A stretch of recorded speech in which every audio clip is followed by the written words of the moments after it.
निषादराज गुहाच्या नावाड्यांनी श्रीरामांना सुखरूप गंगेच्या पार उतरवलं. श्रीराम भार्या व बंधूसह पुढे चालू लागले. वाटेतील दिवस चालण्यात आणि रात्र कुठेतरी वृक्षाखाली निद्रा घेत व अयोध्येच्या आठवणी त्यांनी व्यतीत केली. एका सायंकाळी ते भारद्वाज मुनींच्या आश्रमात येऊन पोचले. भारद्वाज मुनींनी त्यांचे यथोचित स्वागत केले आणि वास्तव्यात चित्रकूट पर्वत कुठे आहे हे सांगितले.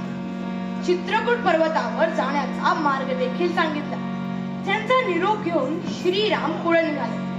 असाच वनविहार करत ते तिघे चित्रकूट पर्वतावर पोहोचले.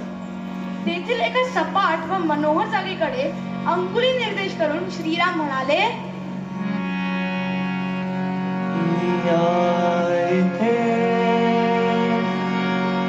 लक्ष्मणा बाध